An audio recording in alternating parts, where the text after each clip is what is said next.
Dear students, आज का जो हमारा लेक्चर है वो आर्टिकल्स के बारे में है। आर्टिकल्स का बहुत मेजरली यूज करते हैं वो एमकैट के एमसीक्यूज के अंदर। तो आर्टिकल्स हमारे पास एक इंपॉर्टेंट टॉपिक है। सबसे पहले हम बात करते हैं कि हमारे पास आर्टिकल्स कितनी तरह के होते हैं। हमारे पास आर्टिकल्स दो तरह के होते हैं, एक डेफिनेट आर्टिकल्स कहलाते हैं और एक इनडेफिनेट आर्टिकल्स कहलाते हैं। डेफिनेट आर्टिकल्स में द आता है और इनडेफिनेट आर्टिकल्स में ए और एन आते हैं। ठीक है, अब डेफिनेट आर्टिकल्स को डेफिनेट आर्टिकल्स क्यों कहते हैं? डेफिनेट आर्टिकल्स को डेफिनेट आर्टिकल्स इसलिए कहते हैं कि अगर हमने किसी चीज को डेफिनेट बनाना है, स्पेसिफिक बनाना है, तो उसको डेफिनेट आर्टिकल्स यूज करके हम उसको इस्तेमाल करते हैं। जैसे एग्जांपल लेते हैं, किसी डॉक्टर की बात हो रही है कि आई मेट अ डॉक्टर। अब यहां पे देखें आई सॉ द डॉक्टर। अब यहां पे देखें कि डॉक्टर तो दुनिया में बहुत ज्यादा हैं, लेकिन मैं जिस डॉक्टर से मिला वो तो एक ही डॉक्टर है ना। तो आई सॉ द डॉक्टर, मैंने उस डॉक्टर को देखा, तो मैं उस एक स्पेसिफिक डॉक्टर की बात कर रहा हूं, तो एक डेफिनेट डॉक्टर की बात कर रहा हूं। तो अगर उस एक डॉक्टर की हम बात करें, वैसे तो डॉक्टर्स बहुत ज्यादा हैं, डॉक्टर तो कॉमन है ना हमारी सोसाइटी के अंदर, लेकिन हमने अगर उस एक डॉक्टर को स्पेसिफिक बनाना है, डेफिनेट बनाना है, तो हम उसके साथ क्या यूज करेंगे? द। अगर मैं बात करूं आई सॉ द डॉक्टर, तो मुझे नहीं पता कौन सा डॉक्टर था, तो अगर मैं यूज कर रहा हूं द यूज नहीं कर रहा, आई सॉ डॉक्टर। ठीक है, तो अगर सिर्फ डॉक्टर ले रहा हूं तो इसका मतलब वो स्पेसिफिक डॉक्टर की बात नहीं हो रही। लेकिन अगर हमने उस डॉक्टर को स्पेसिफिक बनाना हो, डेफिनेट बनाना हो, तो हम उसके साथ द यूज करेंगे। तो इसकी एग्जांपल क्या है? I saw the doctor. वैसे तो डॉक्टर्स बहुत ज्यादा हैं, लेकिन मैं उस डॉक्टर की बात कर रहा हूं जिसको मैंने देखा है, तो वो एक ही डॉक्टर है, उसको मैंने स्पेसिफिक बनाना है, डेफिनेट बनाना है, तो उसके साथ आर्टिकल्स भी कौन सा लगाएंगे? Definite article. So I saw the doctor. उसके बाद इनडेफिनेट आर्टिकल क्या है? इनडेफिनेट वो चीजें होती हैं जो हमारे सामने नजर ना आए या फिर जो कॉमन हो। जैसे आई सॉ एन अंकल, कि मैंने एक अंकल को देखा, मुझे नहीं पता कौन सा अंकल था, अंकल्स तो बहुत ज्यादा नजर आ रहे होते हैं, ठीक है, लेकिन मैंने किसी भी अंकल को देखा, तो आई सॉ एन अंकल, तो उसको मैं स्पेसिफिक नहीं बना रहा। अगर मैं स्पेसिफिक नहीं बना रहा तो उसको इनडेफिनेट आर्टिकल यूज करेंगे उसके साथ। तो इनडेफिनेट आर्टिकल्स दो तरह के होते हैं, ए और एन। ये हम आगे देखेंगे कि ए कहां पे यूज करना है और एन कहां पे यूज करना है। अब जब भी उसने लिखा हुआ कि दा कहां यूज करते हैं, किसी भी नाउन को अगर हमने डेफिनेट बनाना है तो हम उसके साथ डेफिनेट आर्टिकल लगाएंगे। जैसे डॉक्टर हमारे पास एक नाउन है, उस डॉक्टर को अगर हमने स्पेसिफिक बनाना है तो उसके साथ हम डेफिनेट आर्टिकल यानी दा लगाएंगे। और इनडेफिनेट आर्टिकल ए और एन है, ये किन के साथ यूज होते हैं? ये तीन आपने याद रखने हैं। कॉमन नाउन के साथ भी हमारे पास ए और एन यूज होते हैं, काउंटेबल नाउन्स के साथ भी हमारे पास ए और एन यूज होते हैं, और सिंगुलर नाउन्स के साथ भी ए और एन यूज होते हैं। ये तीन नाउन्स की टाइप्स हैं जिनके साथ ए और एन हम यूज करते हैं। इस लेक्चर के अंदर हम ये पढ़ेंगे कि कहां पे डेफिनेट आर्टिकल को यूज करना है और कहां पे डेफिनेट आर्टिकल को यूज नहीं करना। इसी तरह हम ये देखेंगे इनडेफिनेट आर्टिकल्स को भी देखेंगे कि कहां हमने उसको यूज करना है और कहां हमने उनको यूज नहीं करना। अब ये हमने याद किस तरह करना है, इसको तैयार करने का तरीका यह है कि जो रूल्स आपको बताए जाएं, इन रूल्स को सिर्फ आपने याद रखना है कि ए और एन कहां पे लगाना है, या फिर अननोन पर्संस के लिए हम क्या लगाएंगे। तो ये आपने सिर्फ रूल्स को याद करना है और इन एग्जांपल्स की प्रैक्टिस करनी है मैक्सिमम जितनी आप प्रैक्टिस कर सकते हैं। ठीक है, तो अब हम स्टार्ट करते हैं कि सबसे पहली जो चीज है वो ये है कि हम इनडेफिनेट आर्टिकल को कहां यूज करते हैं। ये चार चीजें हमने इस लेक्चर के अंदर कवर करनी है। पहले हमने पढ़ना है कि कहां इनडेफिनेट आर्टिकल्स को यूज करते हैं, कहां नहीं करते। ठीक है, फिर हमने देखना डेफिनेट आर्टिकल्स को कहां यूज करते हैं और फिर डेफिनेट आर्टिकल्स को कहां यूज नहीं करते। अब सबसे पहली चीज हम पढ़ रहे हैं कि इनडेफिनेट आर्टिकल्स को कहां यूज करते हैं। उसके लिए मैं दो रूल्स बताऊंगा आपको कि पहला रूल ये है कि ए कहां पे लगाना है और एन कहां पे लगाना है। ये डिपेंड करता है कि उस वर्ड का साउंड किस तरह आ रहा है। अब अक्सर टीचर्स भी ये बता देते हैं कि अक्सर वॉवल्स के साथ हम एन यूज करते हैं, ये गलत है। ठीक है, वॉवल्स के साथ एन यूज नहीं करते, वॉवल साउंड के साथ एन यूज करते हैं। अब वॉवल और वॉवल साउंड के अंदर क्या डिफरेंस है? वॉवल्स हमारे पास सिर्फ 5 है, ए ई आई ओ यू, लेकिन हम तो देखते हैं फिर एच के साथ भी एन लगाते हैं हम, तो एच के साथ फिर एन क्यों लगा रहे हैं? एच तो वॉवल नहीं है, लेकिन एन क्यों लगा रहे हैं? क्योंकि इसकी साउंड वॉवल है, अगरचे ये वॉवल नहीं है, वॉवल वर्ड नहीं है, लेकिन फिर भी इसका साउंड वॉवल है, इस वजह से हम इसके साथ एन यूज करते हैं। ठीक है, तो सबसे पहली चीज तो अपने माइंड में ये क्लियर कर लें कि ए कहां पे लगाना है और एन कहां पे लगाना है। जब वॉवल साउंड हो, आ या अलिफ की अगर आवाज आ रही हो तो वॉवल साउंड के साथ हमेशा हम एन यूज करते हैं, और अगर साउंड वॉवल ना हो, जैसे आई रोट आ डिजिट, तो यहां पे आ क्यों लगाया मैंने, एन क्यों नहीं लगाया? क्योंकि आगे डिजिट है, डिजिट क्या वॉवल साउंड है, अलिफ या आ की आवाज आ रही है, नहीं आ रही, तो उसके साथ ए लगाएंगे। और एन कहां पे लगाना है? जब हमारे पास वॉवल साउंड आ रहा हो।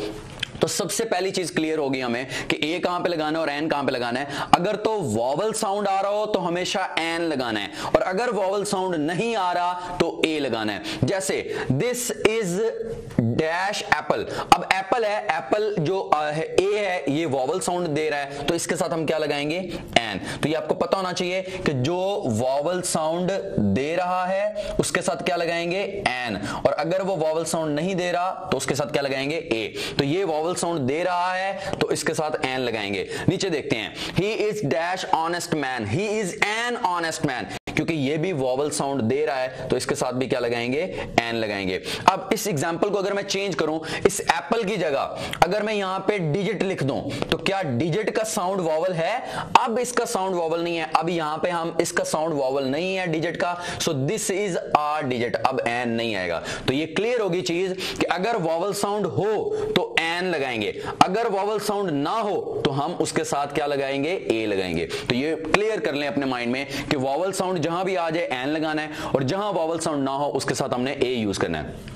दूसरी चीज कि ए और एन को कहां यूज करते हैं हम? अननोन पर्संस के लिए भी, जब हमारे पास वो कंफर्म ना हो कि वो कौन सी चीज है। जैसे अंकल की अगर हम बात करें तो हमें नहीं पता कौन सा अंकल, तो उसके साथ भी हम क्या यूज करेंगे? An uncle. उसके अलावा घंटा, अब उसने ये तो नहीं बनाया कि 1 से 2 के दरमियान वाला घंटा या 2 से 3 के दरमियान वाला घंटा, उसने स्पेसिफिक नहीं किया, उसने कहा आर, कि कोई भी घंटा हो सकता है। अब कोई भी घंटा है तो ये अननोन है ना कि कौन सा घंटा है। ठीक है, तो अगर अननोन हमारे पास चीजें हो तो उनके साथ भी हम क्या यूज करेंगे? ए और एन यूज करेंगे। अब ए यूज करेंगे, एन यूज करेंगे, वो मैंने पहले बता दिया। अगर तो वॉवल साउंड आ रहा है तो एन लगाएंगे, अगर वॉवल साउंड नहीं आ रहा तो उसके साथ ए लगाएंगे। जैसे यहां पे अब डिजिट है, अब मुझे नहीं पता कौन से डिजिट की बात हो रही है, 1 की बात हो रही है, 2 की बात हो रही है, 3 की बात हो रही है, 4 की बात हो रही है, कोई भी डिजिट हो सकता है। तो ये अननोन चीज है ना, जब अननोन चीज हो तो उसके पीछे हम ए या एन यूज करेंगे। अब यहां पे डिपेंड करता है ए यूज होगा या एन यूज होगा, तो ये डिपेंड करता है उसके साउंड पे। तो क्या डिजिट का जो साउंड है वो वॉवल साउंड है? तो वॉवल साउंड नहीं है।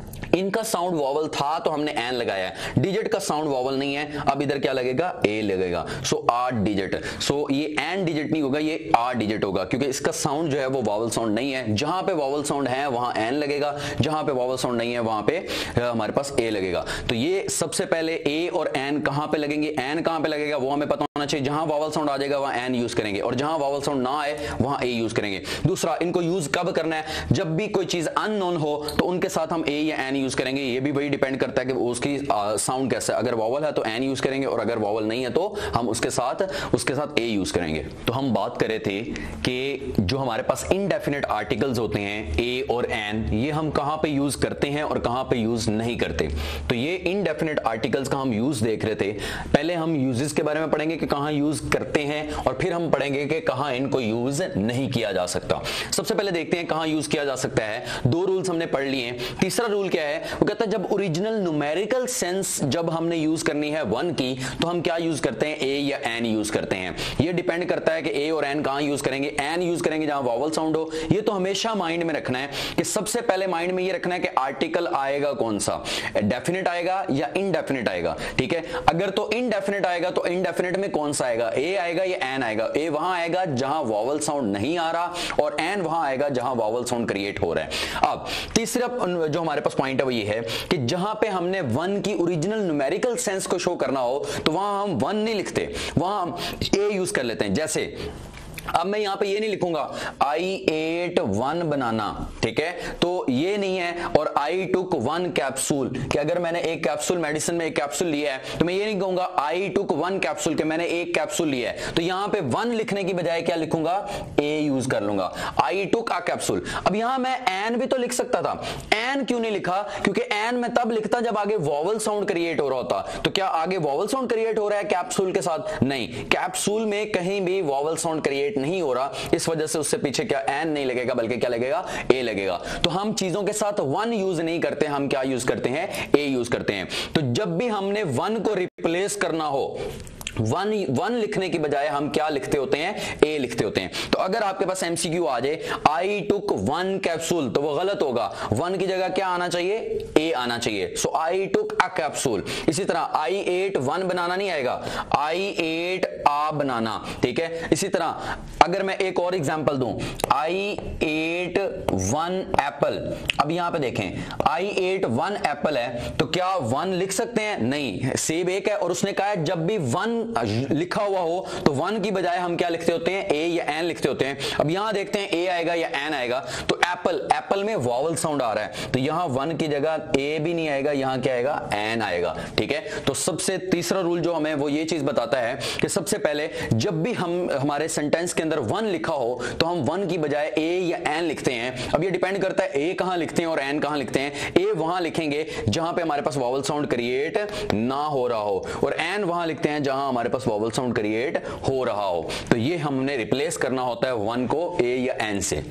चौथा रूल क्या है, कहता है जब अपने फादर या मदर की बात हो तो उनके साथ ए या एन नहीं आएगा, लेकिन अगर दूसरों के साथ दूसरों के फादर या मदर की बात हो रही है तो उनके साथ ए या एन आ सकता है। एग्जाम्पल देखते हैं, आई हैव फादर, तो मैं यहां पे आई हैव आ फादर नहीं लिखूंगा, मेरा मैं एक बाप रखता हूं, तो वो अंडरस्टूड है कि बाप एक ही है या मां एक ही होती है, ठीक है, वो अंडरस्टूड है। तो यहां पे क्या है, अब आप अगर अपने मां बाप की बात कर रहे हैं तो उसके साथ ए या एन कभी नहीं लगा सकते। तो मैं ये नहीं लगाऊंगा आई हैव आ फादर, मैं लगाऊंगा आई हैव फादर, ठीक है। तो आई हैव आ फादर नहीं, क्योंकि अंडरस्टूड है, ए या एन लगाने की जरूरत ही नहीं है, अंडरस्टूड है कि एक ही बाप होता है किसी शख्स का ओरिजिनल और एक ही हमारे पास मदर होती है, ठीक है। तो I have father, I have a father या आई हैव एन फादर नहीं आएगा, ठीक है। लेकिन अगर दूसरों के फादर या मदर की बात हो रही है तो वो आपको नहीं पता, तो उसके लिए आप ए या एन यूज कर सकते हैं। उसके बाद पांचवा रूल देखते हैं, वो कहता है अगर आपने किसी कॉमन नाउन को प्रॉपर नाउन बनाना है ना तो उससे पहले भी आप ए या एन लगाते हैं। अब एग्जांपल देखते हैं कि हमारे पास एक एग्जांपल है, Daniel came to school. Daniel एक स्टूडेंट का नाम है, ठीक है, केम टू स्कूल। अब यहां पे बात ये आ जाती है, डैनियल भी तो नाम है, ये तो पहले ही प्रॉपर नाउन है, नहीं। स्कूल की जब बात हो रही है तो स्कूल में क्या एक डैनियल आता होता है, हो सकता है स्कूल में 4-5 हो डैनियल, ठीक है। अब हम कौन से डैनियल की बात कर रहे हैं, तो इस तरह ये कॉमन नाउन हो गया ना, क्योंकि एक स्कूल में अगर 800 तादाद है किसी स्कूल की तो उसके अंदर डैनियल हो सकता है 10-12 हो, ठीक है। अब 10-12 तो ये तो कॉमन हो गया ना डैनियल। अब हम कौन से डैनियल की बात कर रहे हैं, अगर उस कॉमन नाउन को प्रॉपर नाउन बनाना है तो हम उसके साथ क्या लगा देंगे, ए या एन यूज करेंगे, ठीक है। अब यहां ए या एन में से ए क्यों आया, क्योंकि ये साउंड इसका वॉवल नहीं है। So a Daniel came to school, a Daniel, कि उन 10-12 में से भी किसकी बात हो रही है, एक डैनियल की बात हो रही है, ठीक है। तो पहली बात तो डैनियल एक वैसे तो प्रॉपर नाउन है, नाम है, लेकिन अगर एक डैनियल होता ना पूरे स्कूल में तो फिर हम इसके साथ ए या एन लगाने की जरूरत नहीं है। लेकिन स्कूल के अंदर ऑब्वियस सी बात है एक डैनियल नहीं होंगे, एक से ज्यादा डैनियल होंगे, 10-12 डैनियल्स होंगे, ठीक है। अब हमने किसको अगर कॉमन नाउन, तो डैनियल एक कॉमन नाउन बन जाता है, तो उसको अगर हमने प्रॉपर नाउन बनाना है, उस किसी एक डैनियल की बात करनी है तो डैनियल के साथ ए या एन लगाएंगे। सो a Daniel came to school, ठीक है। तो ये इसके साथ भी ए या एन लगेगा जब हमने किसी कॉमन नाउन को प्रॉपर नाउन बनाना हो तो ये ए सही है, अगर ए नहीं लगा होगा तो गलत होगा। आगे बात करते हैं, टेक और मेक के साथ हमारे पास क्या आएगा, ए यूज करेंगे, ठीक है। जैसे आई मेड प्रोजेक्ट, तो मैं ये नहीं कहूंगा आई मेड प्रोजेक्ट, क्योंकि मेक आ गया है ना, तो मेक जब भी आए तो हम क्या लगाएंगे उसके साथ, जैसे मेक की सेकंड फॉर्म है ना made, so I made project, तो आई मेड प्रोजेक्ट सही नहीं है, यहां क्या आएगा, आई मेड आ प्रोजेक्ट, क्योंकि मेक और टेक जब आ जाए तो उसके साथ ए यूज करेंगे। सो आई मेड आ प्रोजेक्ट, तो यहां पे आ यूज करेंगे। सो टेक और मेक जहां भी आ जाए उसके साथ क्या यूज करेंगे, आ यूज करेंगे। उसके बाद कहां पे हम इन इनडेफिनेट आर्टिकल्स को यूज नहीं करते। पहले हमने इसको कवर कर लिया, इसके हमने रूल्स पढ़ लिए, 6 रूल्स आपको पता होने चाहिए कि कहां हम इनडेफिनेट आर्टिकल्स को यूज करते हैं। अब हम पढ़ेंगे कि कहां इन इनडेफिनेट आर्टिकल्स को यूज नहीं कर सकते। तो पहला रूल तो हमने इसके अंदर ही पढ़ लिया, ठीक है। एक रूल तो हमारे पास ये हो गया ना, पहला रूल हमने यहां पढ़ लिया कि अपने फादर और मदर के साथ आप ए या एन यूज नहीं कर सकते। दूसरा रूल क्या है, ये दूसरा रूल इसका, इसी को सेकंड देखते हैं। ये हमारे पास सेकंड रूल है। सेकंड रूल ये कहता है कि जब ये 3 वर्ड्स आ जाए ना, ये 3 वर्ड्स हमने पहले नाउन के रूल के अंदर भी पढ़े हैं, अगर आपको याद हो। एग्जांपल भी मैंने वही लिखी हुई जो हमने लास्ट लेक्चर के अंदर इसको पढ़ा था, नाउन के अंदर भी। अब आर्टिकल का जो रूल नंबर 2 है वो ये कहता है कि कहां हमने ए या एन को यूज नहीं कर सकते। वो ये है कि 3 वर्ड्स ऐसे दिए हुए हैं, सॉर्ट, काइंड और टाइप। अगर इनके साथ ऑफ लगा हो तो उसके बाद कोई आर्टिकल आप यूज नहीं कर सकते। जैसे अगर मैं बात करूं sort of, kind of, type of, किसी सेंटेंस के अंदर अगर ये आ रहे हैं तो इनके साथ हम ए या एन कभी यूज नहीं कर सकते। जैसे एग्जांपल लेते हैं, वैसे ये कॉमन है हमारी नेचर के अंदर कि हम इसको यूज तो कर रहे होते हैं और हमें पता भी नहीं हो रहा था, हम गलत बोल रहे होते हैं इसको। अब यहां पे देखें, what kind of a job are you doing there, what kind of a job are you doing there. अब यहां पे देखें, वो कहता है what kind of a job. Kind of आ गया ना कि इसमें काइंड का वर्ड भी है और उसके साथ ऑफ भी लगा हुआ है। सो काइंड ऑफ, और वो क्या कह रहा है, काइंड ऑफ हो, टाइप ऑफ हो, सॉर्ट ऑफ हो, जब ये कुछ भी इनमें से आ जाए तो उसके बाद कोई आर्टिकल आप नहीं लगा सकते।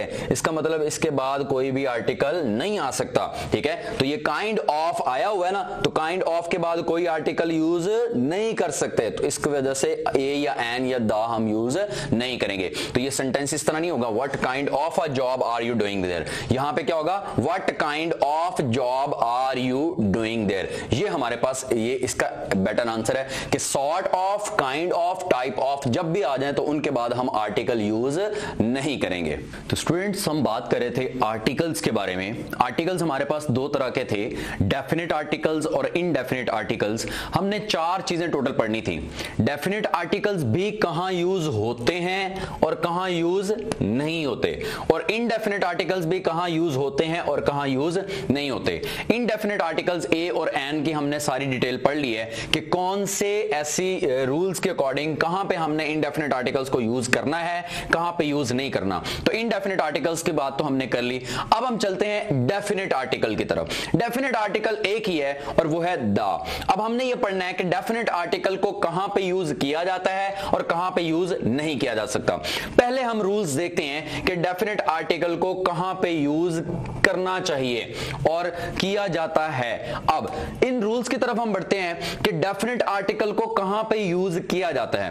पहला रूल देखते हैं। पहला रूल ये कहता है कि जब भी आपने किसी जनरल चीज को स्पेसिफिक बनाना हो तो उनसे पहले हम डेफिनेट आर्टिकल लगाते हैं। जैसे एग्जांपल लेते हैं, वो कहता है a boy and a girl was sitting. अब इसमें क्या डेफिनेट आर्टिकल लगा हुआ है? नहीं लगा हुआ। क्यों नहीं लगा हुआ? क्योंकि ये जनरल बात हो रही है कि एक लड़का और एक लड़की बैठे हैं, बस। अब boy and a girl is sitting, ठीक है। अब वो बैठे हुए हैं तो वो एक कॉमन सी चीज है, जनरल चीज है। A boy and a girl was sitting, तो ये जनरल चीज है। जनरल चीज के साथ डेफिनेट आर्टिकल नहीं लगाते। कहीं दा लगा हुआ नजर आ रहा है? नहीं नजर आ रहा, इसका मतलब यहां पे हम नहीं लगाएंगे। अब हम एक और एग्जांपल लेते हैं। वो कहता है the boy was talking and the girl was silent.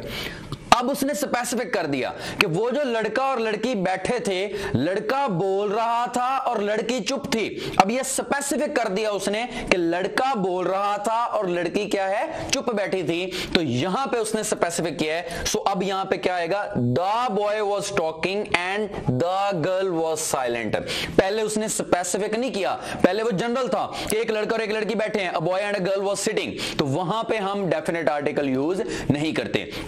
अब उसने स्पेसिफिक कर दिया कि वो जो लड़का और लड़की बैठे थे उसमें से जो लड़का था वो बोल रहा था और जो लड़की थी वो साइलेंट थी। तो यहां पे उसने स्पेसिफिक कर दिया है, इस वजह से यहां पे हमने डेफिनेट आर्टिकल को यूज किया है। तो पहला रूल ये है कि जनरल को जब स्पेसिफिक बनाते हैं तो हम उसके साथ क्या यूज करते हैं? डेफिनेट आर्टिकल यूज करते हैं। अब दूसरे रूल की तरफ चलते हैं। वो कहता है जब ऑर्डिनल नंबर हो तो उससे पहले हम डेफिनेट आर्टिकल लगाते हैं, और जब कॉर्डिनल नंबर हो तो उससे पहले डेफिनेट आर्टिकल नहीं लगाते। अब ये पता होना चाहिए ऑर्डिनल नंबर किसे कहते हैं और कॉर्डिनल नंबर किसे कहते हैं।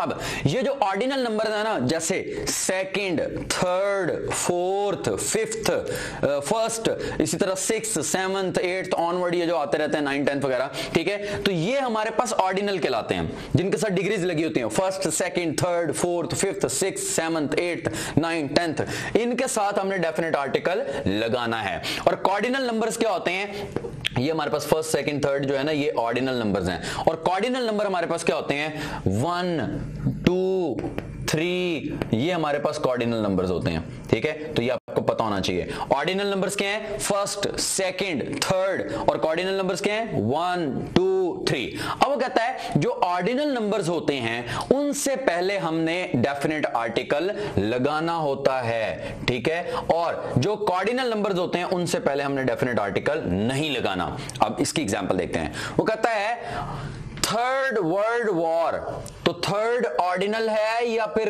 कॉर्डिनल है, थर्ड ऑर्डिनल है, तो थर्ड ऑर्डिनल है, तो इसके साथ उसने बताया हुआ है कि हमने इसको यूज करना है। थर्ड वर्ल्ड वॉर से पहले डेफिनेट आर्टिकल को यूज करना है, क्योंकि थर्ड जो है वो एक ऑर्डिनल नंबर है। थर्ड क्या है हमारे पास, ऑर्डिनल नंबर है, तो थर्ड ऑर्डिनल नंबर है, इस वजह से हम थर्ड के साथ डेफिनेट आर्टिकल यूज करेंगे। तो यहां पे थर्ड के साथ हमने डेफिनेट आर्टिकल यूज कर लिया।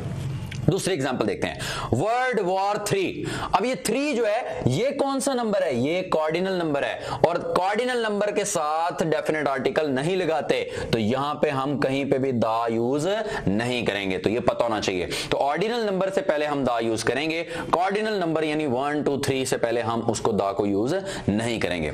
तीसरी एग्जांपल देखते हैं, कहता है नेम्स ऑफ वॉर्स जहां पे आ जाए, एजेस की बात हो जाए और एरियाज की बात हो जाए या फिर हॉली बुक की बात हो जाए, उससे पहले हम हमेशा दा यूज करेंगे। जैसे वॉर्स की हमने पहले एग्जांपल देख ली, द थर्ड वर्ल्ड वॉर, तो वॉर का नाम आएगा तो दा यूज करेंगे। एज की बात करते हैं, एजेस कहते हैं ये जो गुजरे थे, 80 सदियां गुजरी थी, जैसे द गोल्डन एज, तो गोल्डन एज नहीं लिखेंगे, द गोल्डन एज लिखेंगे, क्योंकि वो एज की बात हो रही है, एजेस की बात हो रही है। एरियाज, द आइलैंड ऑफ म्यूसिपी या मिसिसिपी, ठीक है, द आइलैंड ऑफ मिसिसिपी, तो ये एक एरिया का नाम है। एरिया से पहले भी हम क्या यूज करेंगे, दा यूज करेंगे, द आइलैंड ऑफ मिसिसिपी। इसी तरह हॉली बुक, द हॉली कुरान, तो ये हॉली बुक है। द बाइबल, तो ये जो बाइबल है ये भी हॉली बुक है, तो इनसे पहले हमेशा हम दा यूज करेंगे। तो वॉर्स की बात हो, जैसे the third world war, ages की बात हो, द गोल्डन एज, एरियाज की बात हो, द आइलैंड ऑफ मालदीव, इसी तरह हॉली बुक्स की बात हो, the Quran, the holy Quran, the Bible, तो ये इससे पहले भी दा यूज करेंगे। उसके बाद चौथा पॉइंट ये है कि जब प्रॉपर नाउन किसी क्लास को, स्पीशी को, रेस को रिप्रेजेंट कर रही हो, तो उस प्रॉपर नाउन के साथ हम क्या यूज करेंगे, हम दा यूज करेंगे। जैसे एग्जाम्पल है जी, horse is a faithful animal, क्या है example, horse is a faithful animal. अब यहां पे देखें, horse is a faithful animal लिखा हुआ है उसने। अब बात यह है कि यहां पे क्या एक घोड़े की बात हो रही है, नहीं, हॉर्स जितने भी घोड़े हैं उनकी स्पीशी की बात हो रही है, कि एक स्पीशी है ना घोड़ा, तो स्पीशी की बात हो रही है। तो दुनिया के अंदर सारे के सारे घोड़े ही वफादार होते हैं, ठीक है। सो हॉर्स जो है इज अ फेथफुल एनिमल, तो यहां पे पूरी स्पीशी को रिप्रेजेंट कर रहा है, और वो कहता है जब स्पीशी रेस को रिप्रेजेंट कर रहा हो प्रॉपर नाउन, तो उससे पहले दा यूज करते हैं। तो यहां पे आएगा the horse is a faithful animal, ठीक है। अब रूल नंबर 5 देखते हैं, कहता है जब किंगडम्स की बात हो या फिर रिपब्लिक्स की बात हो, तो उससे पहले भी दा यूज करते हैं। जैसे द रिपब्लिक या द रिपब्लिक ऑफ चाइना, ठीक है, जैसे the Islamic Republic of Pakistan, ठीक है, तो ये हमारे पास क्या है, रिपब्लिक जब नाम आ जाए उससे पहले दा यूज करते हैं, the Islamic Republic of Pakistan. इसी तरह किंगडम्स की बात आ जाए, द यूनाइटेड किंगडम, ठीक है, तो किंगडम का वर्ड आ रहा है ना, तो इस वजह से द यूनाइटेड किंगडम, यानी किंगडम से पहले भी दा यूज कर रहे हैं, the United kingdom, the Islamic Republic of Pakistan. Republic का वर्ड वर्ड है तो भी दा लगाएंगे, किंगडम का वर्ड है तो भी दा लगाएंगे। उसके बाद रूल नंबर 6 देखते हैं, जहां पे एब्रीविएटेड कंट्रीज के नाम हो, यानी जिन कंट्रीज को एब्रीविएशन यूज करके हम यूज कर रहे हो उनके पहले दा लगाएंगे। जैसे USA, अगर मैं इसको पूरा लिखता ना यूनाइटेड स्टेट्स ऑफ अमेरिका, तो इसके साथ दा नहीं आना था, लेकिन अब मैंने सिर्फ उसकी एब्रीविएशन यूज की है। अब मैं यूएसए नहीं लिखूंगा, अब मैं लिखूंगा दा यूएसए। ठीक है, तो ये याद होना चाहिए कि जो कंट्रीज हैं अगर उनकी एब्रीविएशन हम यूज कर रहे हैं तो उसके साथ हम दा यूज करेंगे। तो यहां पे यूनाइटेड स्टेट्स ऑफ अमेरिका की जगह क्या आएगा, अगर यूएसए लिखा हो तो यूएसए एब्रीविएशन है, और जब एब्रीविएशन हो तो डेफिनेट आर्टिकल यूज करते हैं। तो एब्रीविएशन लिखी हुई है तो उससे पहले हमने दा लगा देना है। ठीक है, सो दा यूएसए। उसके बाद रूल नंबर 7 देखते हैं। कुछ कंट्रीज ऐसी हैं कि जिनके साथ वैसे ही हम दा लगाते होते हैं, जैसे दा गैम्बिया, दा नेदरलैंड्स, इसी तरह दा United Arab Emirates, United Arabic Emirates या यूनाइटेड अरब एमिरेट्स, इसके साथ भी दा आएगा। तो ये वो कुछ ममालिक हैं, दा गैम्बिया, दा यूनाइटेड अरबिक एमिरेट्स, ये जो हमारे पास कुछ कंट्रीज हैं इनसे पहले भी हम दा यूज करते हैं। रूल नंबर 8 क्या है, वो कहता है जो यूनिक ऑब्जेक्ट्स हैं उनके साथ भी दा यूज करते हैं। जैसे दा सन, सूरज एक ही है ना, सूरज अब ज्यादा तो नहीं है ना, यूनिक उसको कहते हैं जो वाइट नायाब हो, एक आधा ही हो बस। दा सन, दा मून, दा अर्थ, तो इनके साथ भी दा यूज करेंगे। जो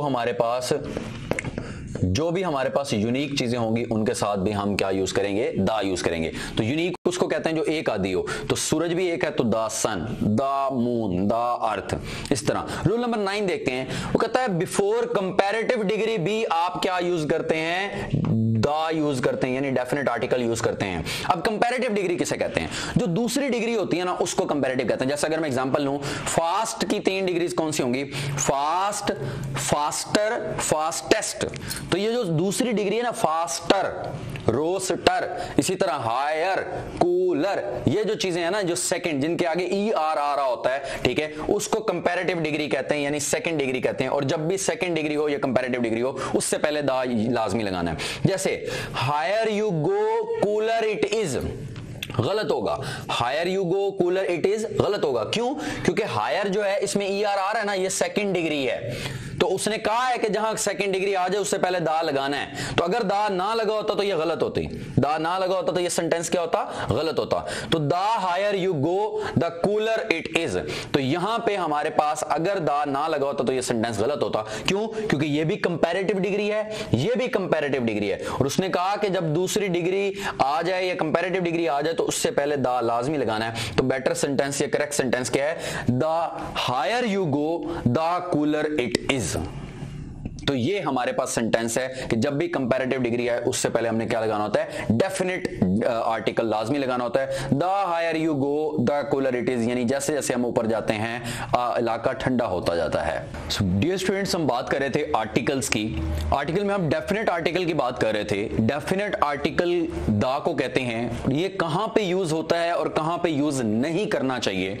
अब जहां जहां ये यूज होता है, 9 रूल्स हमने पढ़ लिए थे, अब 10th रूल हम देखते हैं। 10वां रूल ये कहता है कि जहां भी सुपरलेटिव डिग्री यूज हो तो वहां भी हम इसको यूज करते हैं। पहले तो हमने 9वें रूल के अंदर क्या पढ़ा है कि कंपैरेटिव डिग्री जहां यूज हो वहां भी दा को यूज करना है। जैसे the higher you go the cooler it is, ठीक है। तो इसी तरह कंपैरेटिव डिग्री के साथ भी हमने दा लगाना होता है और सुपरलेटिव डिग्री के साथ भी हमने दा लगाना होता है। जैसे दीज आर बेस्ट नोट्स, तो ये जो गुड, बेटर, बेस्ट, ये हमारे पास 3 है ना। एक हमारे पास क्या है, ये गुड, ये बेटर और ये बेस्ट।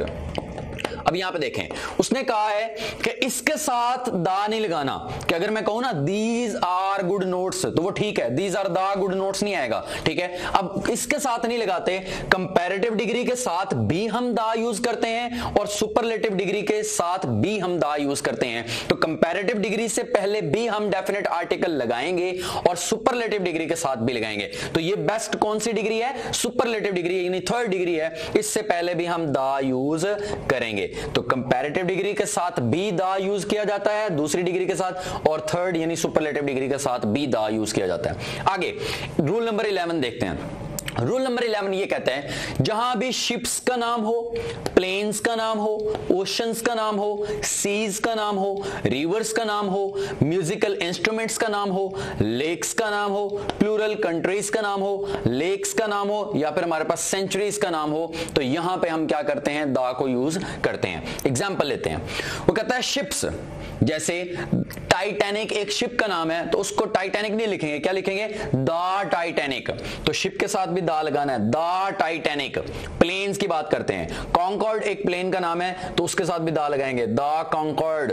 उसके बाद ओशन भी एक ओशन है, जैसे हम बात करते हैं द पैसिफिक ओशन, तो ये ओशन के साथ भी हम दा यूज करेंगे।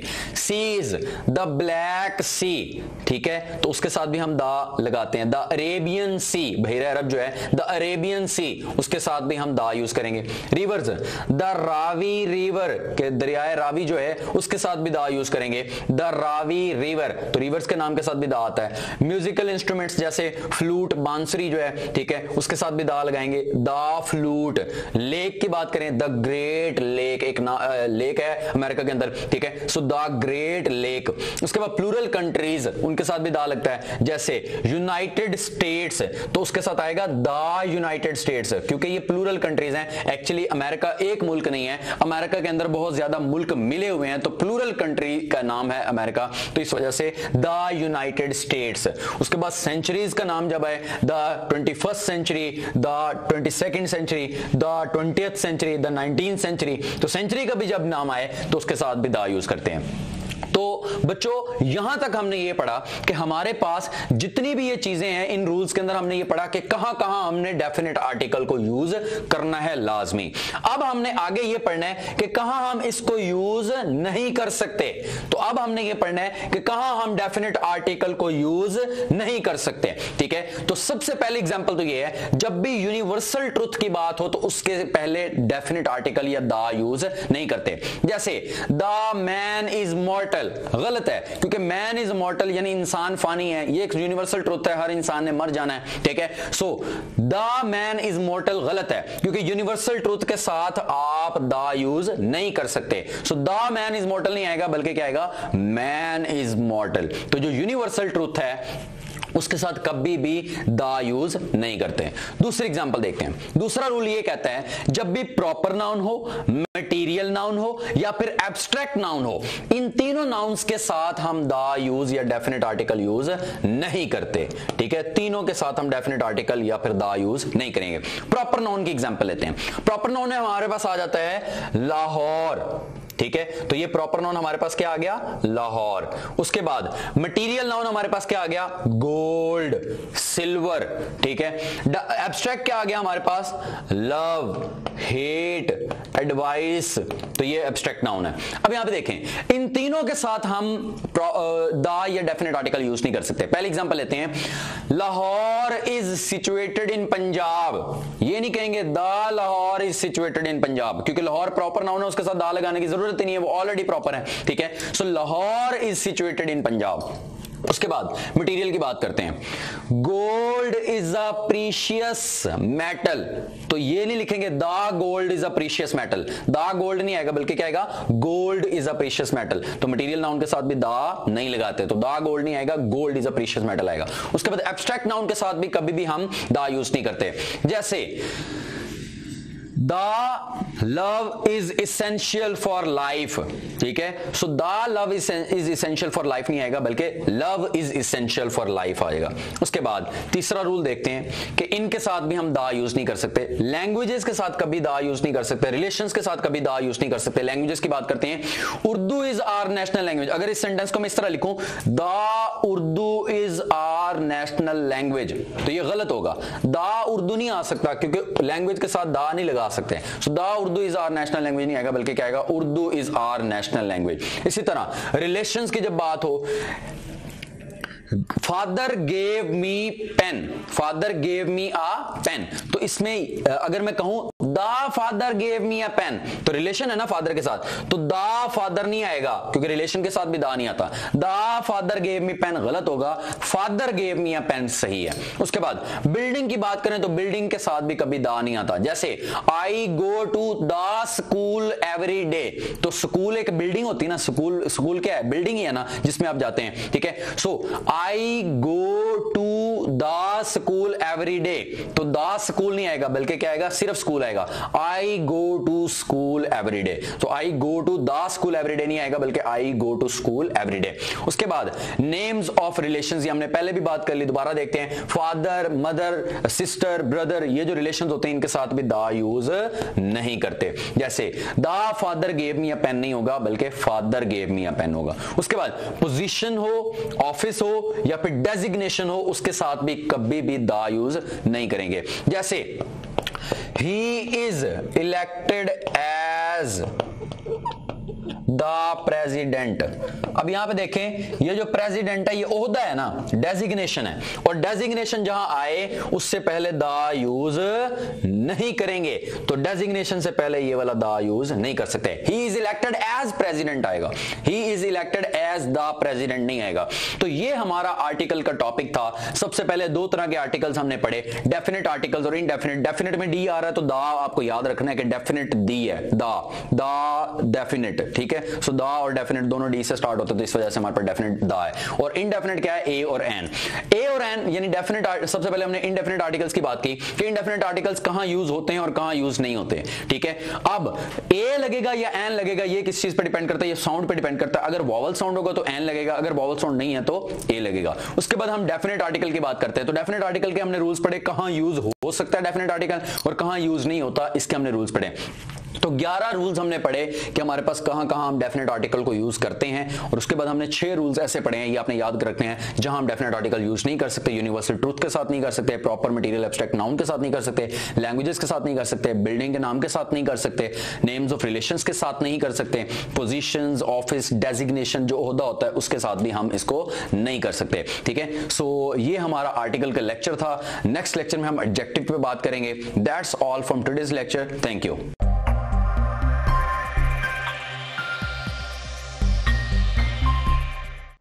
तो स्टूडेंट्स, हमने 40 तक वर्ड्स कवर कर लिए हैं वोकैब के। आज हमारा 5th लेक्चर है, तो हमने 41 टू ऑनवर्ड 50 तक अपने वर्ड्स कंप्लीट करने हैं, ठीक है। तो 41th वर्ड देखते हैं। वर्ड है हमारे पास डिलैपिडेटेड। डिलैपिडेटेड जो कहते हैं वो किसको कहते हैं, खस्ता हाल, जो खराब हो हमारे पास, ठीक है। तो सबसे पहले तो ये जो डिलैपिडेटेड है हमारे पास, ये एक एडजेक्टिव है, ठीक है, और इसका जो उर्दू में मतलब है वो है खराब, जिसकी हालत बहुत ही नाजुक हो, जो कभी भी टूट सकता हो, ठीक है, या फिर खस्ता हाल।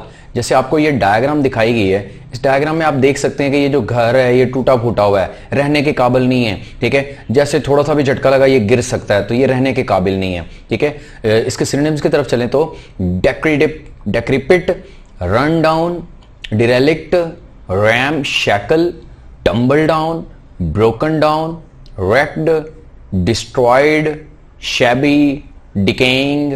जैसे आपको नजर आ रहा है ये डिस्ट्रॉयड हाउस है, wrecked हाउस है, ठीक है।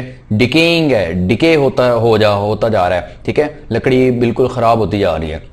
तो 41th वर्ड जो हमारे पास है वो है डिलैपिडेटेड। डिलैपिडेटेड एक एडजेक्टिव है और इसका उर्दू में क्या मतलब है, खराब या फिर खस्ता हाल, ठीक है। जैसे ये घर आपको नजर आ रहा है कि ये खस्ता हाल है, खराब है, टूटा फूटा हुआ है, ठीक है। और इसके जो मोस्ट इंपॉर्टेंट या फिर अप्रोप्रिएट जो सिनोनिम्स है वो क्या है हमारे पास, रेक्ड या फिर हमारे पास डिस्ट्रॉयड या फिर डिकेइंग, ठीक है। 42nd वर्ड अगर हम देखें तो हमारे पास है डिस्कॉन्सोलेटली। डिस्कॉन्सोलेटली एलवाई आया हुआ है, तो एलवाई जब आ जाए तो इसका मतलब वो क्या होता है, एडवर्ब होता है। तो ये एक एडवर्ब है। अब इसका मतलब क्या है, डिस्कॉन्सोलेटली का मतलब है मायूसाना अंदाज। एक होता है ना मायूसाना अंदाज हमारे पास, ठीक है, कि मायूसी हो जाती है हमें, हम उस पर होप नहीं रख सकते, ठीक है। तो ये इसे कहते हैं मायूसाना अंदाज में, मायूस होके, ठीक है। तो इसका मतलब है हमारे पास कि ये आपको डायग्राम के अंदर नजर आ रहा है कि ये जो हमारे पास लोग हैं ये मायूस हैं गुर्बत की वजह से, ठीक है, तंगी की वजह से मायूस हो गए हैं, ठीक है। तो इसकी अगर हम सिनोनिम्स की बात करें तो अनहैप्पीली, ग्लूमीली, डिसकंटेंटेडली, सैडली, मिजरेबली, डिजेक्टेडली, ठीक है। तो सैडली, अनहैप्पीली या फिर मिजरेबली, यानी जैसे मस्कीनों की जो हालात होते हैं वैसी, ठीक है। तो स्टूडेंट्स हमारे पास जो 42nd वर्ड है वो है डिस्कॉन्सोलेटली, और डिस्कॉन्सोलेटली एक एडवर्ब है और इसका उर्दू में मतलब है मायूसाना अंदाज में, कि मायूस जब हो जाता है बंदा, जब टूट जाता है फुल, ठीक है, तो अब जो उसकी हालत होती है उसको डिस्कॉन्सोलेटली कहते हैं, ठीक है। जैसे ये डायग्राम में दिखाया गया है कि वो अंदर से टूटे हुए लोग हैं, अंदर से बिल्कुल मतलब उनको बहुत अफसोस है, वो खुश नहीं है, ठीक है। और इसके जो मोस्ट इंपॉर्टेंट अप्रोप्रिएट सिनोनिम्स हैं वो क्या हैं? अनहैप्पीली, सैडली या फिर मिजरेबली, पोअर कंडीशंस, ठीक है। तो ये हमारे पास 42nd वर्ड था। आगे 43rd वर्ड क्या है? डेलिकेटली। तो डेलिकेटली भी LY आ रहा है एंड पे, तो ये भी क्या है? एक एडवर्ब है। तो डेलिकेटली का जो उर्दू में मतलब है वो है हमारे पास कि जैसे बिल्कुल कोई चीज़ होती है और नाजुक सी चीज़ होती है, किसी भी वक्त टूट सकती है, ठीक है। जैसे ये पत्ता है हमारे पास, उसने बनाया हुआ है, ये उसने बहुत ही मटेरियल से बनाया हुआ है, इसको थोड़ा सा भी अगर हम हार्ड वे में टच करेंगे ना तो ये टूट जाएगा। तो ये बहुत ही नाजुक सा बना हुआ है, ठीक है, ये टूट सकता है आराम से। जैसे शीशे की चीज़ होती है वो बड़ी नाजुक होती हैं, डेलिकेट होती हैं, ठीक है। तो ये आपको नजर आ रहा है बड़ा डेलिकेट सा और बड़ा डिजाइनिंग वे में उन्होंने बनाया हुआ है, ठीक है। अब इसके जो सिनोनिम्स है वो क्या है? ग्रेसफुली, ग्रेसफुल है ये, एलिगेंटली, डेंटली, नाइसली, अट्रैक्टिवली, प्लेजेंटली, तो ये नजर आ रहा है प्लेजेंटली है, ठीक है, प्लेजेंट व्यू दे रहा है, ठीक है। तो अगर डेलिकेटली का हम मोस्ट अप्रोप्रिएट सिनोनिम देखें तो वो हमारे पास ग्रेसफुली भी आ जाता है, नाइसली भी आ जाता है, प्लेजेंटली भी आ जाता है, ठीक है, खुशगवार जो हमें लगता है, जो बहुत ही नाजुक सा होता है, ठीक है।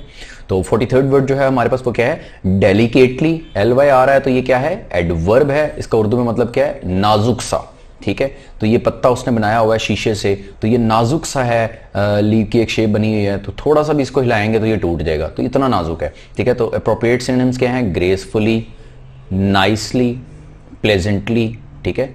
आगे 44th वर्ड अगर हम देखें तो यह है डैंक।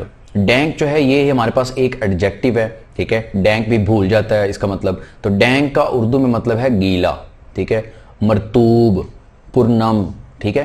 तो ये गीला है। तो आपको नजर आ रहा है कि जैसे बंदा जब नहा रहा होता है, ठीक है, तो जो शीशा होता है उस वो गीला हो जाता है, ठीक है, उसके ऊपर ये ड्रॉप्स वगैरह आ जाते हैं। तो ये भी आपको ऐसा ही एक मिरर शीशा नजर आ रहा है, ठीक है। तो उसके अंदर एक शख्स नहा रहा है तो उसकी वजह से आपको नजर आ रहा है कि ये शीशा गीला हुआ है, ठीक है। तो ये हमारे पास डैंक हुआ है, this is a dank glass, ठीक है। तो ये डैंक है। अब इसके सिनोनिम्स के हैं? Damp, chilly, moist, clammy, humid, soggy, wet, fusty. तो वेट गीला, ह्यूमिड हो सकती है, जैसे ह्यूमिड एयर होती है, मॉइस्ट एयर होती है, ठीक है। डैम्प ये भी गीला है, ठीक है। तो 44th वर्ड जो है वो है डैंक। डैंक एक एडजेक्टिव है और इसके अंदर आपको डायग्राम में नजर आ रहा है नीचे कि ये जो हमारे पास शीशा है ये गीला हो चुका है, ठीक है। और इसके जो अप्रोप्रिएट सिनोनिम है वो क्या है? हमारे पास वेट हो गया, ह्यूमिड हो गया, मॉइस्ट हो गया, ठीक है, या फिर डैम्प हो गया, ठीक है। तो ये हमारे पास इंपॉर्टेंट सिनोनिम्स हैं इसके अप्रोप्रिएट। आगे 45th क्या है हमारे पास? डिसगाइज, ठीक है। डिसगाइज नाउन भी होता है और डिसगाइज वर्ब भी है। ये इसका उर्दू में मतलब है छुपाना। डिसगाइज का उर्दू में क्या मतलब है? छुपाना, कि हम छुपा देते हैं या अपना चेहरा छुपाते हैं। जैसे उसने ये देखें आपको, ये एक एक्टर हैं, ठीक है, इन्होंने अपनी शक्ल को छुपाने के लिए क्या यूज किया हुआ है? मास्क। तो मास्क करना, ठीक है, मास्क पहन लेते हैं, छुपा देते हैं एक दूसरे को। तो इसके सिनोनिम्स क्या होंगे? मास्क, कॉस्ट्यूम पहनते हैं हम मुख्तलिफ तरह के अपने आप के ओरिजिनल शेप को छुपाने के लिए, कैमोफ्लैज करना, मस्करेड, ठीक है, उसके बाद कवर करना, क्लॉक, ठीक है, विनीर, कंसीलमेंट, स्मोक स्क्रीन, फसेड, ठीक है। तो ये मास्क करना और ये इंपॉर्टेंट सिनोनिम्स है। अब 45th वर्ड जो है वो क्या है? डिसगाइज। डिसगाइज कहते हैं कि अपनी ओरिजिनल फेस को छुपा देना। डिसगाइज मतलब छुपाना, तो ये वर्ब भी है, नाउन भी है और इसका उर्दू में मतलब क्या है? छुपाना। ये डायग्राम में नजर आ रहा है कि उसने अपना ओरिजिनल फेस जो है उसको छुपाया हुआ है एक मास्क पहन के। तो इसका मोस्ट अप्रोप्रिएट सिनोनिम क्या हो सकता है? मास्क करना अपने आप को या कवर कर लेना छुपाने के लिए, ठीक है। आगे 46th वर्ड जो है वो है डेफिनेट। डेफिनेट का कहते हैं एक्यूरेट को। डेफिनेट क्या कहते हैं? एक्यूरेट, जो बिल्कुल एग्जैक्ट हो, ठीक है, तो एक्यूरेट। अब ये भी एक एडजेक्टिव है, ठीक है। डेफिनेट कहते हैं खास, मखसूस, ठीक है। जैसे ये एक्यूरेट है तो आगे से वो थम्स अप कर रही है, तो इसका मतलब कि आपने जो काम किया वो एक्यूरेट है, फिट है, ठीक है। तो इसके सिनोनिम्स क्या हैं? एग्जैक्ट, एग्जैक्ट वही चीज उसको चाहिए थी जो आपने उसको दे दी है। Specific, explicit, clear cut, unambiguous, distinct, crystal clear, sure, certain, fixed, final, confident, convinced.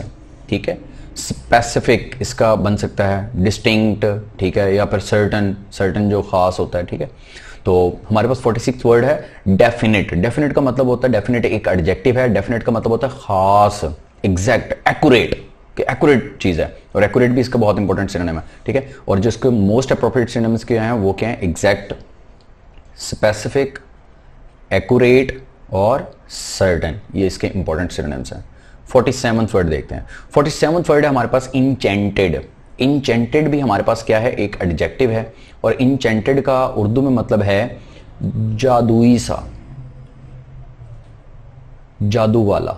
ठीक है, जैसे जादू किया जाता है, उस जैसी कोई चीज बन जाए तो उसको हम ये कहते हैं। जैसे डायग्राम में नजर आ रहा है कि परी है, ठीक है, तो वो जादू कर रही है ये फीमेल, और उसकी वजह से ये परी रूनुमा हो रही है। ठीक है, तो ये परी आ गई है, तो ये जादू की वजह से आई है। ठीक है, तो ये जादू हो रहा है यहाँ पे। इसके सिनोनिम्स क्या हैं, charmed, enthralled, captivated, delighted, enraptured, entranced, bewitched, hypnotised, mesmerised, beguiled. ठीक है, मेस्मराइज किया हुआ उसने, जादुई चीज हमेशा मेस्मराइज करती है, हिप्नोटाइज करती है। ठीक है, उसके बाद आपके पास ये है कि डिलाइट करती है, कैप्टिवेट करती है, चार्मिंग होती है। ठीक है, तो ये इसके इंपॉर्टेंट सिनोनिम्स हैं। अब तो हमारे पास स्टूडेंट्स 47th वर्ड जो है वो है इंचेंटेड। इंचेंटेड एक एडजेक्टिव है, और ये इसका मतलब होता है जादू सा। जैसे जादू से कोई चीज़ पैदा की जाती है तो उसको जादुई सी चीज़, ठीक है, तो ये जादू वाली चीज़ होती है। जैसे ये जादू कर रही है फीमेल, और उसकी वजह से क्या हो रहा है कि एक परी रूनुमा हो रही है। ठीक है, तो ये औरत की वजह से एक परी रूनुमा हो रही है, औरत जादू कर रही है तो जादू की वजह से परी रूनुमा हो रही है। और उसके जो अप्रोप्रिएट सिनोनिम्स है वो क्या है हमारे पास, और जादू वाली चीज़ हमेशा कैप्टिवेटेड होती है, मेस्मराइज्ड होती है। हम सोचते हैं कि यार ये क्या चीज़ हो गई है, ये अचानक कैसे हो गई है, हमारे लिए बड़ी दिलकश सी होती है। ठीक है, तो ये इंचेंटेड। उसके बाद 48th वर्ड जो है वो क्या है, इनकरेज्ड। इनकरेज्ड भी हमारे पास जो है वो एक एडजेक्टिव है, और इनकरेज आपको पता है कि स्टूडेंट्स को इनकरेज किया जाता है एमकेट के दौरान के वो हौसला हारे ना। तो इनकरेज का मतलब है हौसला अफजाई करना। जैसे मार्क्स आ जाते हैं, ठीक है, किसी की बोर्ड में पोजीशन आ जाती है तो उसकी हौसला अफजाई की जाती है, उसको इनकरेज किया जाता है। ठीक है, उसके मार्क्स थोड़े से 10 नंबर कम आ जाते हैं तो उसको और इनकरेज किया जाता है कि अगली बार 10 नंबर ज़्यादा ले लेना। ठीक है, इनकरेज। जैसे यहाँ पे कोई उनकी कोलीग हैं, उन्होंने कोई अच्छा काम किया तो उसको इनकरेज किया जा रहा है, क्लैपिंग की जा रही है उसके लिए। ठीक है, तो इसके सिनोनिम्स क्या हैं, confident, expectant, optimistic, positive, buoyant, inspired, heartened, cheered, reassured, boosted, emboldened. Boost किया जाता है उसके कॉन्फिडेंस को, चीयर्स, खुशी मनाई जाती है, इंस्पायर किया जाता है और ज़्यादा, ठीक है, उसको इंस्पायर किया जाता है, कॉन्फिडेंस दिया जाता है उसको, ठीक है, कि आप इससे भी ज़्यादा अचीव कर सकते हैं। सो 48th वर्ड जो हमारे पास है वो है इनकरेज्ड। इनकरेज्ड हमारे पास एक एडजेक्टिव है, और इसका उर्दू में मतलब क्या है, हौसला अफजाई करना। ठीक है, इसमें आप देख सकते हैं कि कोलीग की हौसला अफजाई की जा रही है, और इसके जो इंपॉर्टेंट सिनोनिम्स हैं वो क्या हैं, बूस्ट करना उस बंदे को, चीयर्स करना, खुशी मनाना उसकी, उसको इंस्पायर करवाना और ज़्यादा मेहनत करे, उसको और ज़्यादा कॉन्फिडेंस देना, ये इसके अप्रोप्रिएट सिनोनिम्स हैं। उसके बाद 49th वर्ड जो हमारे पास है वो है फ्रिंज्ड। ठीक है, अक्सर आपने वो पढ़ा था फर्स्ट ईयर में भी। ठीक है, फ्रिंज्ड एक एडजेक्टिव है। फर्स्ट ईयर में आपने पढ़ा था यंग्स डबल स्लिट एक्सपेरिमेंट, उसके अंदर फिजिक्स के अंदर, उसके अंदर आपने पढ़ा था कि डार्क फ्रिंजेस होती हैं, ब्राइट फ्रिंजेस, इस तरह की फ्रिंजेस होती हैं, इस तरह ब्राइट और dark, bright dark, bright dark, bright dark. ठीक है, तो ये फ्रिंजेस कहलाती हैं। फ्रिंजेस कहते हैं झालर को, ये झालर सी बनी हुई है, जैसे यहाँ पे आपको नजर आ रहा है कि ये झालर बनी हुई है, ये झालर बनी हुई है इसकी, ये कपड़ों पे झालरें बनी हुई हैं। ठीक है, डिजाइनिंग में झालर बनी हुई है, तो फ्रिंज्ड कहते हैं झालर। इसके सिनोनिम्स क्या हैं, बॉर्डर्ड। उसके बाद क्या है हमारे पास, ornate, decorative, over elaborate, sumptuous, lavish, opulent, luxuriant, surrounded, adjoined, abutted, conjoined, closed, encircled. Important synonyms जो हैं वो ये हैं, डेकोरेट करने के लिए हम झालरें वगैरह लगाते हैं। ठीक है, ऑर्नामेंट लगाते हैं, बॉर्डरिंग की जाती है, उनकी बॉर्डर बनाए जाते हैं, ये जैसे बॉर्डर पे किनारों पे बने हुए हैं, ठीक है। सो 49th वर्ड जो है वो हमारे पास है फ्रिंज्ड। फ्रिंज्ड जो है हमारे पास ये एक एडजेक्टिव है और इसका उर्दू में मतलब क्या है, झालर। जैसे फ्रिंजेस आपने वर्ड पढ़ा हुआ था, dark fringes, bright fringes, youngster street experiment में, और आप देख सकते हैं ये इंसान, ये शख्स है, इसके शर्ट के ऊपर ये झालरें बनी हुई, ये झालरें बनी हुई, डिज़ाइन बने हुए। और तो ये डिज़ाइन बनाए जाते हैं डेकोरेट करने के लिए, तो इसके इंपॉर्टेंट सिनोनिम्स क्या हैं, डेकोरेटिव, कंजॉइंड जिसको ज्वाइन किया हुआ है किसी चीज़ के साथ, बॉर्डर्ड जो किनारों पे बनाई गई हैं, ठीक है। आगे आज का जो लास्ट वर्ड है वो 50th वर्ड वो है एक्स्यूड, ठीक है। एक्स्यूड का मतलब है डिस्प्ले, शो, प्रोजेक्ट, कन्वे, ठीक है। तो एक्स्यूड जो है वो ये क्या है, ये वर्ब है। एक्स्यूड का मतलब होता है हमारे पास के रूनमा होना। एक्स्यूड का क्या मतलब है, रूनमा होना। जैसे आपको नजर आ रहा है कि ये पत्ते, ये आपने गटेशन का प्रोसेस एक पड़ा हुआ है, शबनम के कतरे जो हैं सुबह के टाइम, ठीक है, तो ये पत्तों के अंदर से निकल रहे हैं, तो ये एक्स्यूड हो रहे हैं, रूनमा हो रहे हैं। तो ये जो कतरे हैं, ड्रॉप्स हैं, ये एक्स्यूड हो रहे हैं, रूनमा हो रहे हैं, ठीक है। तो एक्स्यूड एक वर्ब है, वर्ब, और इसका उर्दू में मतलब क्या है, रूनमा होना। और डायग्राम में नजर आ रहा है कि ये कतरे आप रूनमा हो रहे हैं, कतरे पत्ते के अंदर से रूनमा हो रहे हैं, ठीक है। इसकी सिनोनिम्स देखें तो रेडिएट, डिस्प्ले होना, शो होना, project, convey, emanate, secrete, release, leak, discharge, emit. तो इसमें डिस्चार्ज हो सकता है, सिक्रीट हो सकता है, लीक हो सकता है, ठीक है। तो 50th वर्ड जो है वो हमारे पास है एक्स्यूड। एक्स्यूड एक वर्ब है और इसका उर्दू में मतलब है रूनमा होना। और ये आपको नजर आ रहा है कि ये जो ड्रॉप्स हैं ये रूनमा हो रहे हैं उसके पत्तों से, ठीक है। उसके जो इंपॉर्टेंट सिनोनिम्स हैं वो क्या हैं, सिक्रेट, लीक होना, डिस्चार्ज होना, ठीक है, डिस्प्ले, शो होना या नजर आना, ठीक है। तो ये हमारे पास 50 तक वोकैब के वर्ड्स हैं। आज का हमारा लेक्चर खत्म होता है क्योंकि हमने 41 to 50 वर्ड हमने अपने वोकैब के भी कवर कर लिए हैं, ठीक है। So that's all from today's lecture. Thank you so much.